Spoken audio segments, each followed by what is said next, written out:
Hi friends, welcome back to my channel. ఈ స్టోరీకి writer SNMR Sridhar గారండి. శ్రీధర్ గారి అన్ని స్టోరీస్కి కాపీరైట్స్ వర్తిస్తాయి. ఆయన పర్మిషన్ లేకుండా యూట్యూబ్లోనే కాదు మరే ఇతర సోషల్ మీడియా నెట్వర్క్లో కూడా ఆయన స్టోరీస్ని అప్లోడ్ చేయడానికి వీల్లేదు. దయచేసి అలా చేయకండి ఫ్రెండ్స్. అలా చేస్తే లీగల్గా చాలా ప్రాబ్లమ్స్ ఫేస్ చేయాల్సి వస్తుంది.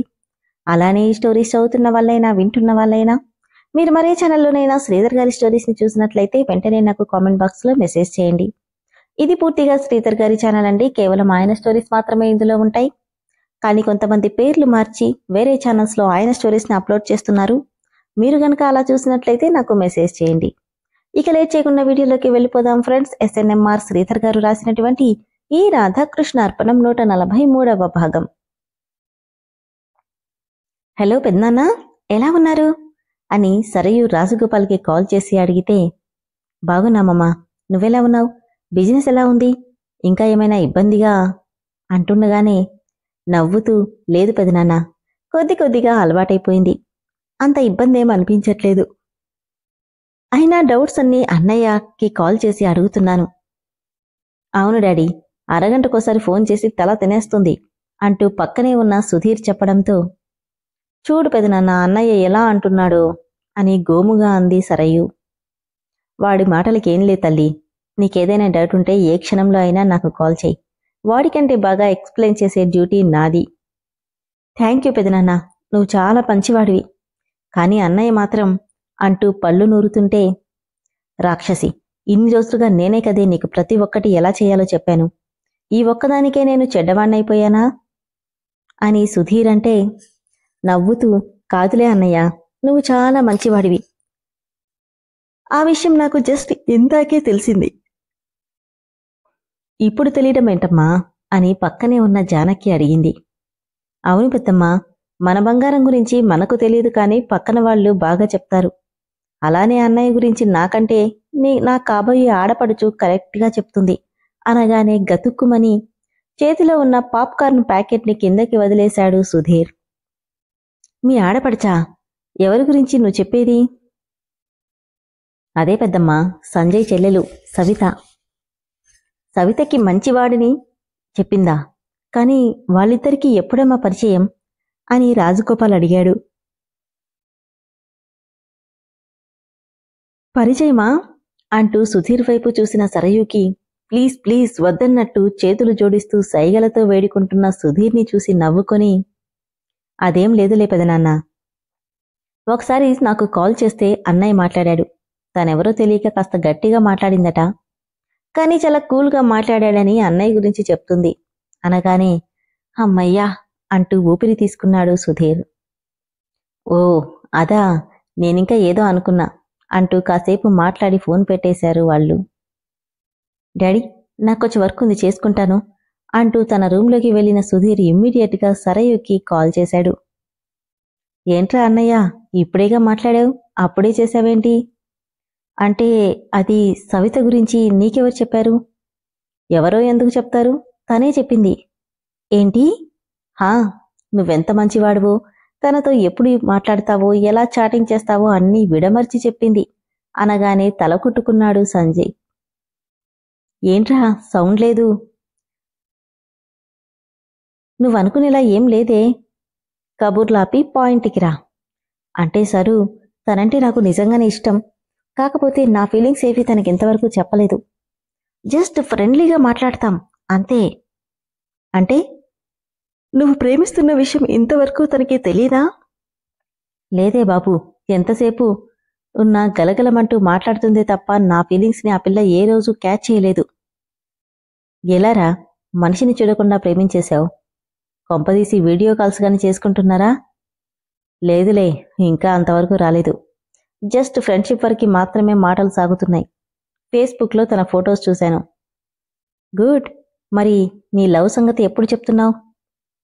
ముందు తనకి నేనంటే ఎలాంటి ఒపీనియనో తెలుసుకుని ఆ తర్వాత చెప్తాను. Wish you best of luck అన్నయ్య. సవిత అల్లరి పిల్ల, కానీ కొన్ని విషయాల్లో చాలా మొండిగా ఉంటుంది, జాగ్రత్త అని చెప్పి ఫోన్ పెట్టేసింది సరయు. పొద్దున యాక్సిడెంట్ అయిన పేషెంట్కి ఎలా ఉంది బావా అంటూ ఇంటికొచ్చిన సంజయ్ కోట్ రిమూవ్ చేస్తూ అడిగింది రాధిక. పర్వాలేదు, కానీ నార్మల్ అవ్వడానికి 6 months అయినా పడుతుంది రాధి. ప్రాణానికేమీ ఇబ్బందేం లేదుగా? లేదు. పోనీలే, అతనికేమైనా అయ్యుంటే అతని కుటుంబం ఎంత బాధపడేదో.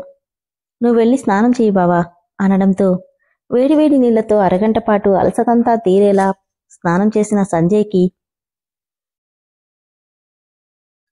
రాధిక నిజంగానే తనని వదిలి వెళ్ళిపోతుందా అన్న ఆలోచన నిలవనివ్వడం లేదు. ఈ 4 నెలల్లో రాధిక మీద తను పెంచుకుంది ప్రేమ, ఇష్టమా, ఆప్యాయత లేక ఆరాధన అదేంటో తెలీదు. కానీ తనెప్పుడూ తనతోనే ఉండాలి, తన కళ్ల ముందే ఉండాలి, నవ్వుతూనే ఉండాలి. తన కంట్లో చిన్ని కన్నీటి బొట్టు కూడా తను తట్టుకోలేడు. ఈ ఫీలింగ్స్కి అర్థమేంటి అనుకుంటూ అదే ఆలోచనలతో స్నానం ముగించి బాల్కనీలో నిలబడిన సంజయ్కి వినీలాకాశంలో తెల్లగా పుచ్చపువ్వులా మెరుస్తున్న వెన్నెలని చూస్తుంటే ఆ వెన్నెల్లో సైతం నవ్వుతున్న రాధిక రూపమే కల్పించి కలవరపెడుతుంది. ప్రేమ, దీనికి అసలు అర్థమేంటి అనే ప్రశ్న మొట్టమొదటిసారిగా తలెత్తింది సంజయ్కి. రాధికని నేను ప్రేమిస్తున్నానా? తను లేకుండా తనని చూడకుండా ఉండలేకపోవడం ప్రేమ? మరి సరయు అనుకోగానే తలంతా బద్దలైపోతున్న ఫీలింగ్ కలుగుతుంది సంజయ్కి. ఉయ్యాల్లో కూర్చుని కళ్ళు మూసుకోగానే మళ్ళీ అదే కల, ఈ రాధ ఎప్పటికీ కృష్ణార్పణమే అంటూ తన వల్ల అచేతనంగా వాలిపోతున్న కల కళ్ల ముందు మెదలగానే రాధా అని గట్టిగా అరుస్తూ కళ్ళు తెరిచాడు సంజయ్. అప్పుడే కాఫీ తీసుకుని సంజయ్ దగ్గర కోసం వచ్చిన రాధిక, ఏమైంది బావా, నేనిక్కడే ఉన్నాను అంటూ కళ్ల ముందు కనపడింది. దాంతో గట్టిగా ఆమెను చుట్టేశాడు. ఏమైంది బావా అంటూ దూరం జరపపోతే ఆ కాస్త దూరం కూడా భరించలేనట్టు ఆమెను మరికాస్త గట్టిగా హత్తుకున్నాడు సంజయ్. నాకు తెలియకుండానే రాధికని ప్రేమిస్తున్నానా అనుకుంటే తన మనసు కాదని చెప్తుంది. అవును, నేను రాధికని ప్రేమించట్లేదు. జస్ట్ నాతో ఉండేవాళ్లంతా ఎలా అయితే హ్యాపీగా ఉండాలనుకుంటానో తనని కూడా అలానే ఉంచాలనుకుంటున్నాను. అంతే తప్ప ఇది ప్రేమ కాదు. మాకు కోర్టు ఇచ్చిన టైంలో ఇంకో 2 నెలలు మాత్రమే ఉంది. ఎలాగైనా తన మనసు పూర్తిగా మార్చేయాలి. నేను భర్తగా అక్కర్లేదు అనుకునేలా చేయాలి. లేదంటే పూర్తిగా తనే నాకీ పెళ్లి వద్దు అనిపించేలా మార్చాలి అని గట్టిగా నిర్ణయించుకున్నాడు సంజయ్. ఆమె కౌగిట్లో సేద తీరిన తర్వాత నెమ్మదిగా తనకి దూరం జరిగాడు సంజయ్. ఏమైంది బావా? నథింగ్, కాస్త డిస్టర్బెన్స్గా ఉంది. వేడివేడిగా పకోడీలు తీసుకొస్తావా? హా, ఇప్పుడే తీసుకొస్తాను అంటూ 10 నిమిషాల్లో వేడివేడి పకోడీలు తీసుకొచ్చేసరికి ఆ రోజు బార్లో కొన్న మందు బాటిల్లో నుండి డ్రింక్ గ్లాస్లో సర్వ్ చేస్తున్నట్టు కనిపించాడు సంజయ్. ఆశ్చర్యంగా, బావా ఏం చేస్తున్నావు నువ్వు? కనిపించట్లేదా?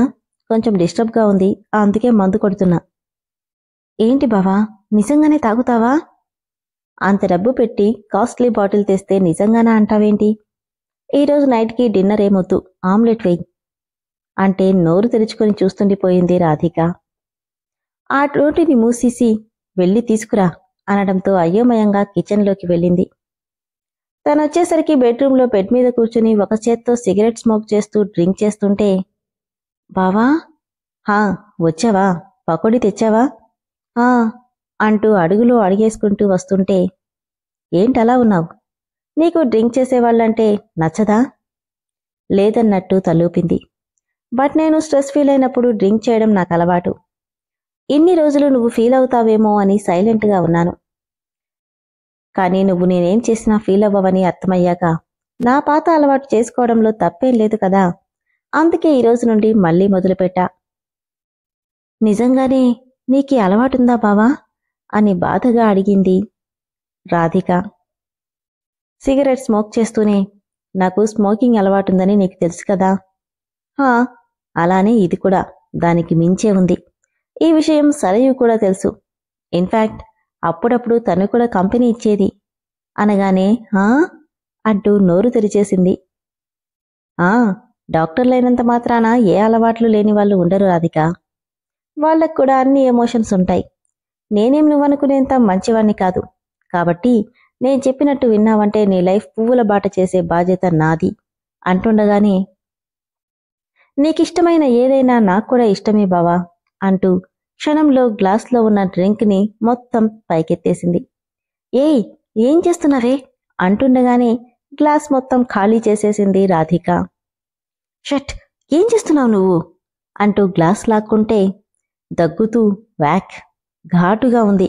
ఎలా తాగుతారు బావా మీరు? ఒసే రాక్షసి, అదేమైనా జ్యూస్ అనుకున్నావా అలా తాగావు? నువ్వు తాగుతున్నావు కదా బావా, నేను తాగితే తప్పేంటి? ఇలా ఇవ్వు అంటూ బాటిల్ లాక్కొని పైకెత్తగానే సంజయ్ ఆపకుండా హాఫ్ బాటిల్ కంప్లీట్ చేశాక గట్టిగా బాటిల్ పక్కకి లాగేసి ఏం చేస్తున్నావు నువ్వు అని అడిగాడు. బాగుంది బావా, నువ్వు కూడా కొద్దిగా తాగు బావా అంటూనే ఏయ్ వద్దు వద్దు రాధి అంటున్నా బలవంతంగా అతనితో మిగిలిన హాఫ్ బాటిల్ని తాగించి కంప్లీట్ చేయించింది రాధిక.